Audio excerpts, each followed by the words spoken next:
Muy buenas, familia.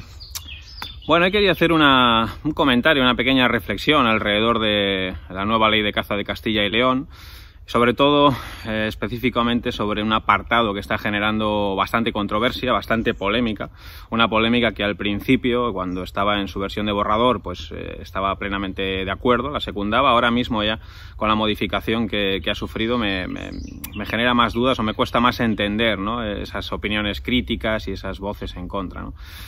En fin, yo creo que todo buen cazador, todos sabemos que el buen cazador es plenamente consciente de que el equilibrio y la sostenibilidad de las especies están muy por encima de nuestros propios intereses como cazadores, ¿no? Es decir, pagar una tarjeta de un coto, independientemente de que sea más cara o más barata, no nos da derecho a esquilmar nada. Al contrario, yo creo que debemos de ser respetuosos con la situación, ¿no?, de esas especies que nos permiten sentirnos cazadores.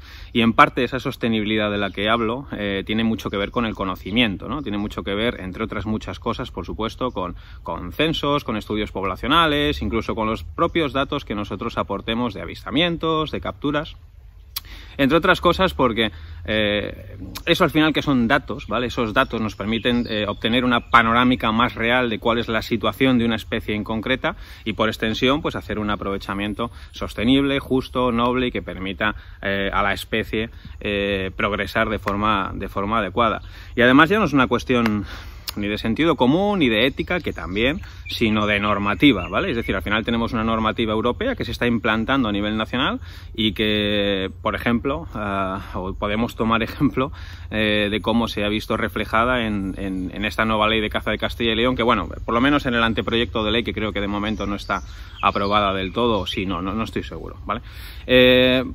En ese epígrafe al que me refiero aparecía en el borrador que pudimos leer o que muchos de nosotros seguramente hemos leído antes del confinamiento una iniciativa de obligado cumplimiento para que los cazadores notificásemos de forma inmediata la captura de un animal, por ejemplo de una perdiz, ¿vale? Y esto generó polémica. ¿Por qué? Pues principalmente porque, bueno, había que hacer la notificación de forma inmediata, nada más abatir el animal, y esto al final yo creo que complica la acción de caza. Todos sabemos, hablando de perdices, por ejemplo, lo que cuesta una mañana entera andando el monte persiguiendo un bando para que cuando lo pones a tiro, pues de pronto abates una perdiz, tienes que pararte, ponerte a notificar esa perdiz, esa que has abatido, en fin, es complicado, ¿no? Luego, no perdamos de vista que el cazador, o hay muchos cazadores ya entrados en edad, cazadores veteranos, que no necesariamente se sienten cómodos o están familiarizados con el uso de dispositivos móviles, y exigirles que, bueno, pues que de pronto tengan que pararse, acceder desde el móvil a una sede electrónica y notificar esa captura o esa perdiz que acabamos de abatir, pues es complicado. Y luego, pues bueno, en Castilla y León hay muchísimos cotos todavía, muchísimas zonas que no tienen cobertura a internet, por lo tanto no nos podemos conectar a ninguna parte, ni navegar por internet, ni acceder a sedes electrónicas, y la tarea es imposible, ¿no? ¿Qué ocurre? Que en ese anteproyecto que he leído hace unas semanas, que no sé si finalmente está aprobado o no, este epígrafe, esta iniciativa que yo considero positiva, se ha modificado, y además se ha modificado de forma inteligente. ¿Por qué? Porque básicamente ya no nos obliga a hacer la notificación de forma inmediata, sino que nos dice que podemos hacerla en el momento que finaliza la acción de caza, o cuando cambiamos de zona, o sencillamente cuando llegamos al coche, y tampoco es obligatorio ya hacerla de forma telemática. Ahora mismo veremos cómo es el documento que nos dan, pero de forma manuscrita podemos rellenar un documento que me imagino que al final tendrá que ver con dónde hemos cazado, qué hemos visto y cuántas hemos matado, y un documento que le entregaremos al gestor del coto, y el gestor del coto se encargará de enviárselo a la administración, creo que en un plazo de unos 15 días hábiles más o menos, ¿vale?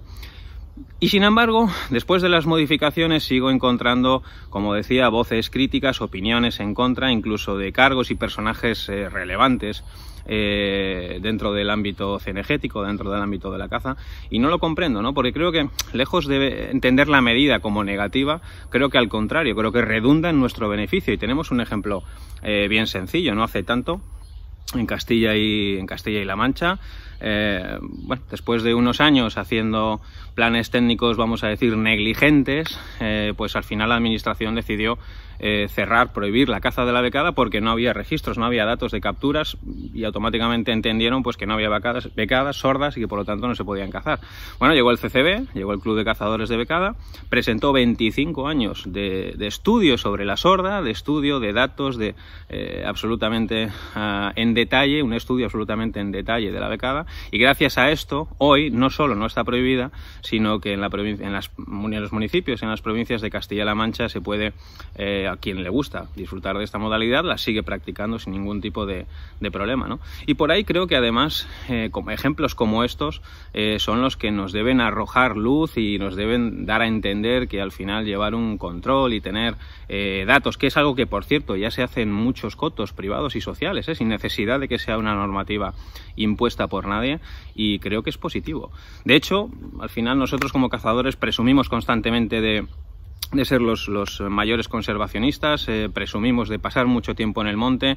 Gracias a esto se supone que tenemos una visión privilegiada de lo que ocurre, de lo que hay, de cómo se debería de gestionar el entorno, las especies, e incluso nos ponemos de uñas, ¿no?, cuando no cuentan con nosotros para tomar determinadas decisiones. Bueno, pues ahora nos están pidiendo que colaboremos, nos están pidiendo que plasmemos en un documento físico o telemático esa experiencia que nos reporta cada una de nuestras jornadas en el monte.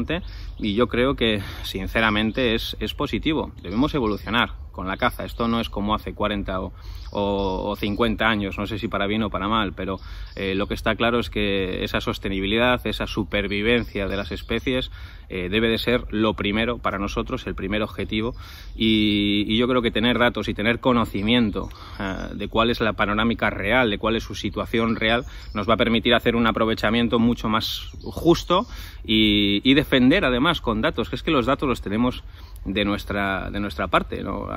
Parece que en el momento que queremos pasar a limpio, ¿no?, algunos aspectos de la caza nos da como cierto miedo. Yo soy de los que creo que cuanto más la pasemos a limpio, cuantas más herramientas tengamos para exponerla, muchísimo mejor, muchísimo más fácil nos va a resultar defenderla.